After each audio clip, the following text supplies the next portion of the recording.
Reunion.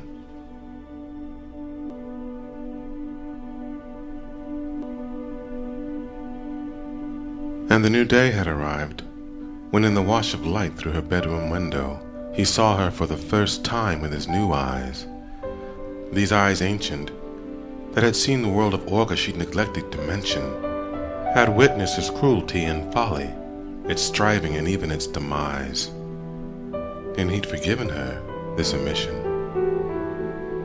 It arrived as he approached her sleeping form through the streams of gold light, and in the sprinkles of chattering from birds, or what could be known as birds, from beyond the windows of the place he'd known as home, and which he'd been cast out of and set into a violent and incomprehensible world, that she may dwell in a love more secure than that he offered. And he'd forgiven her this rejection.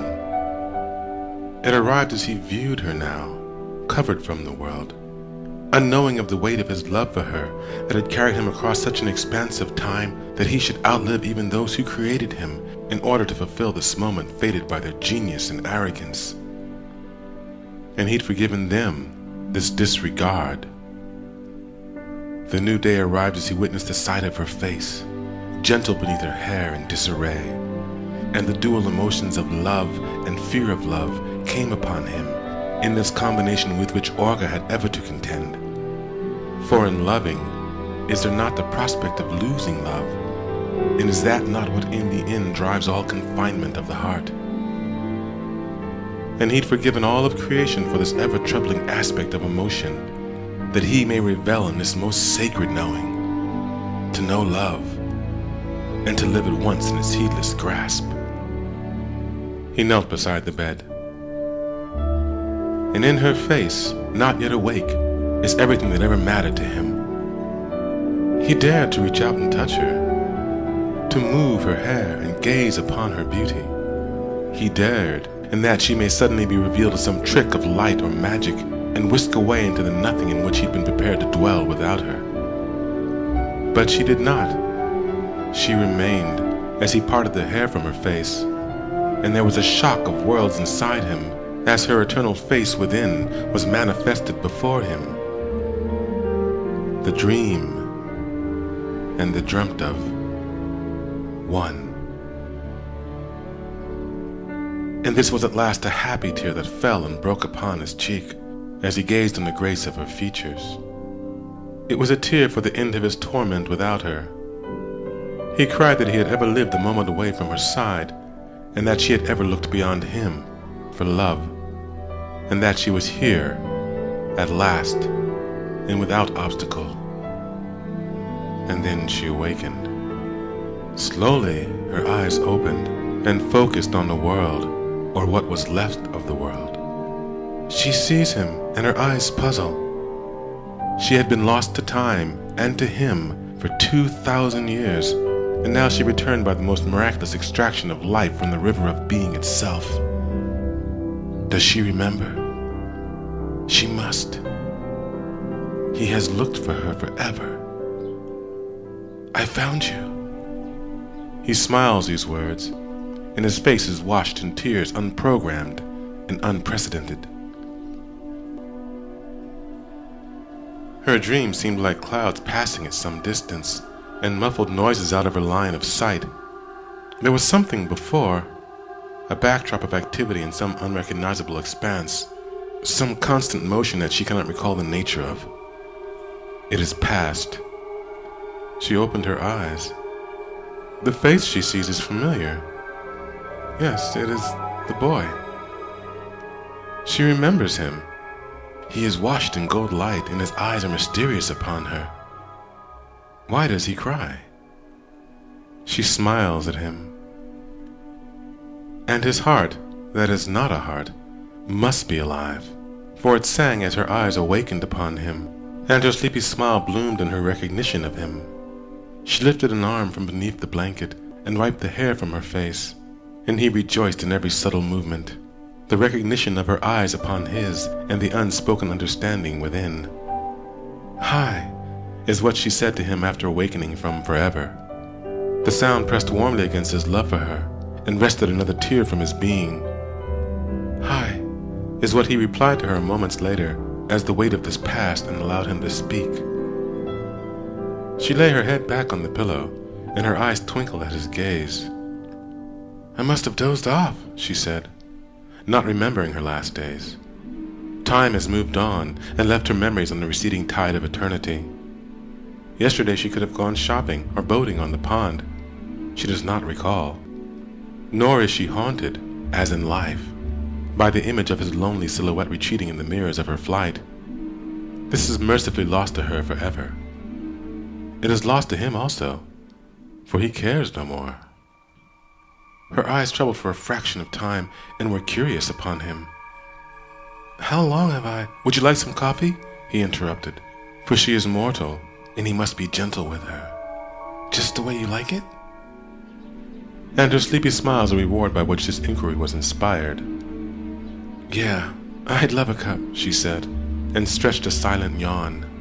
"It'll wake me up." He gazed on her, still unbelieving. He does not want to leave her, not even for a moment. Duration has finally made sense to him. It is the quantifiable period of time to be tolerated in her absence. He must go now, to be back all the sooner. "Okay," he said finally. "I'll be back soon. Wait here." And then he is gone. She does not think of the empty space beside her, or the man that once occupied that space, or one like it. There was another boy in this house, or the house that this one represents. But she does not picture his face or wonder at his whereabouts. These memories are indistinct shapes, flitting back and forth against a backdrop of darkness and ancience. She is content to gaze out the window at the sunlit landscape beyond, while her little boy prepares her a cup of coffee. She knows how it pleases him to fuss about her. What a beautiful day.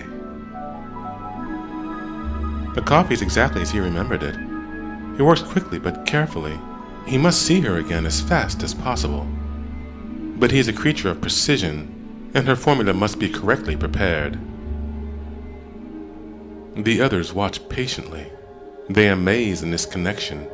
Much is remembered, recorded to never be forgotten.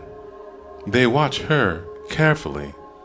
Not only that she will not become disturbed by the emissions to her life they could not avoid, but in that she is the first who has had another with which to interact, another from her own tattered memories, one with which she had a bond. Soon the boy is finished, and he is running up the staircase like the excited child he was ever in her presence, or the prospect thereof. Even in his hurry his footing is sure, and not a drop is lost in his path. She smiled at his return, and sat to accept the cup of his offering. She drank of it, and wondered at the perfection of the brew. "You never forget, do you?" she smiled. "I never forget," he answered, and sat beside her. He cannot look away. His heart is filled with her at every glimpse of her.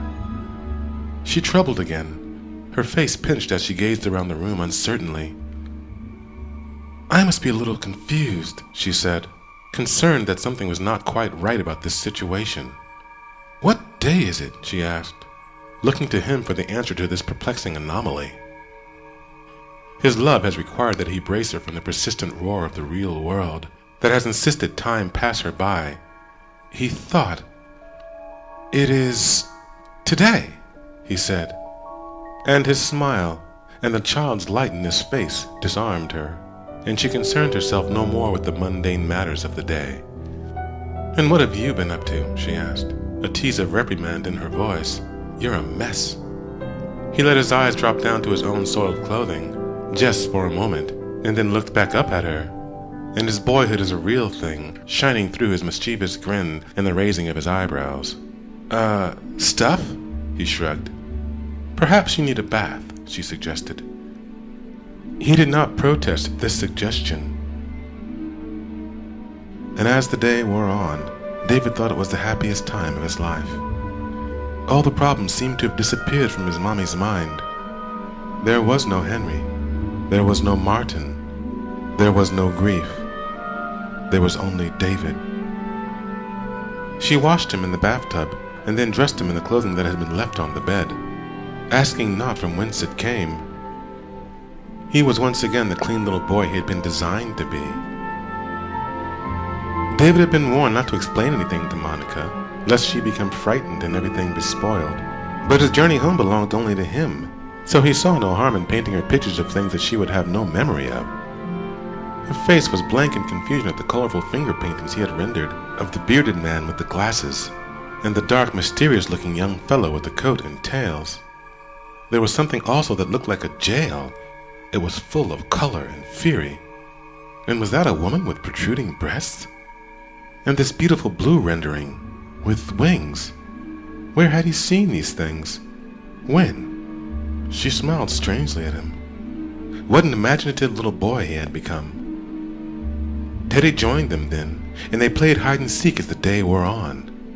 The little bear struggled up the staircases and pondered from room to room until he found them, and helplessly watched them flee, only to have to find them again. David and Monica's laughter resounded throughout the house. It was indistinguishable, mother and son. David had never had a birthday party because David had never been born. So they baked a cake and lit some candles. They weren't really sure how old David was, and they laughed about this. So Mommy decided to plant a candle for each of the 7 words that had brought him into the world. David did not remember the words, but he liked the idea. When the candles were lit, Mommy suggested David make a wish before he blew them out. He looked at her warmly for a moment. It already came true, he said, and then blew the candles out in one strong breath. All but one. He watched it glow for a moment. Perhaps, David thought, if he did not blow this one out, perhaps they could. But by now, indeed, the windows were beginning to dim. David drew the shades without even needing to be asked. He was a good boy, after all. Then together, hand in hand, they ascended the staircase so as Mommy could lie down. She had begun to feel tired. She climbed slowly under the covers. A warm, cozy drowsiness had come upon her suddenly. I really ought to be tucking you in, she scolded herself as she lay down. David covered her frame gently, and his eyes stayed ever on her as she tussled with the blanket and made herself comfortable. How strange, she said, as the oddity of their day together became clear. He looked upon her, longing to beg her to stay awake, denying this selfishness, feeling the beginning of some new and final link to her world awakening within him. The world of life and death.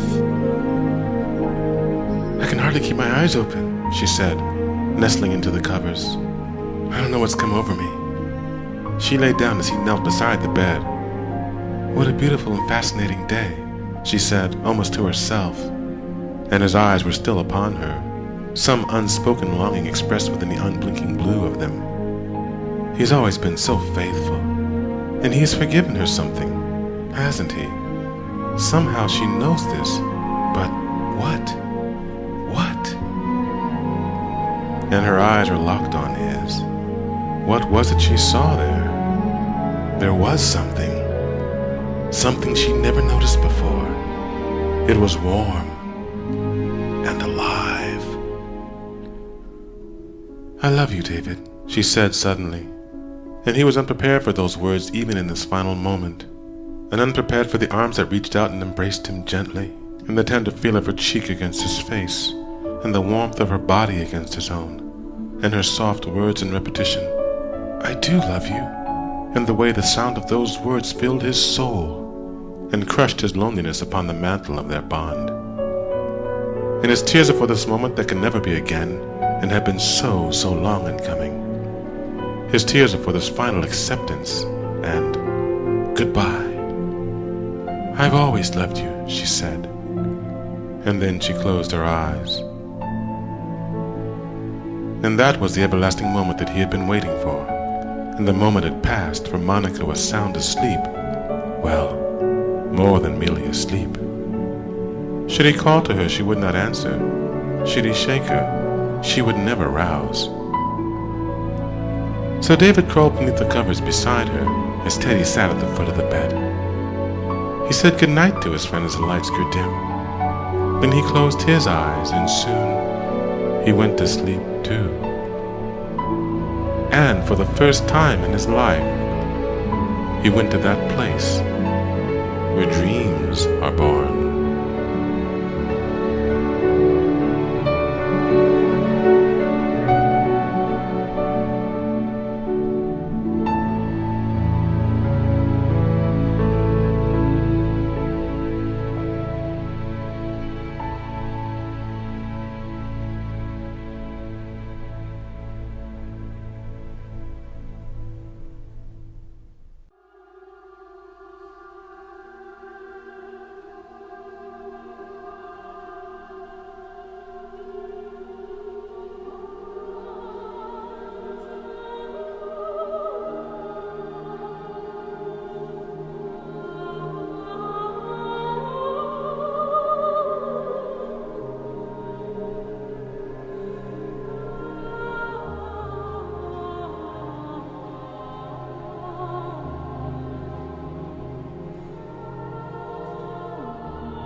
And they watched in awe and wonder from the secret portals in which they viewed space-time and had learned its sacred language. They saw the ever-present current of life that flowed through and enveloped the universe. It was the gold of eternal dawn, the blue of skies from which suns had never set. It was the living river of being from which breath itself had been wrought. As they watched, a new and special light passed beyond the limits of their world and was born upon the tide forever.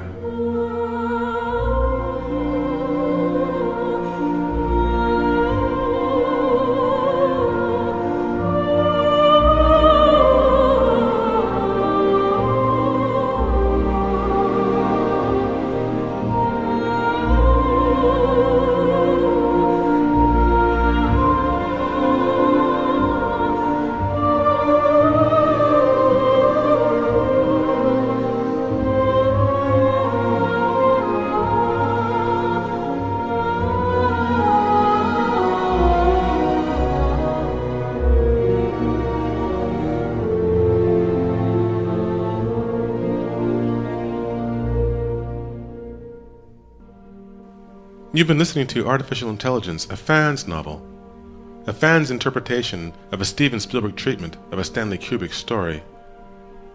This work is dedicated to all my friends and fans of AI around the world, everybody at SKG, at Friends of AI, Mysteries of AI, Clear and Haunting Visions, and all the various websites surrounding this film. And all you AI fanfiction writers across the world, thanks so much for your inspiration and your friendship.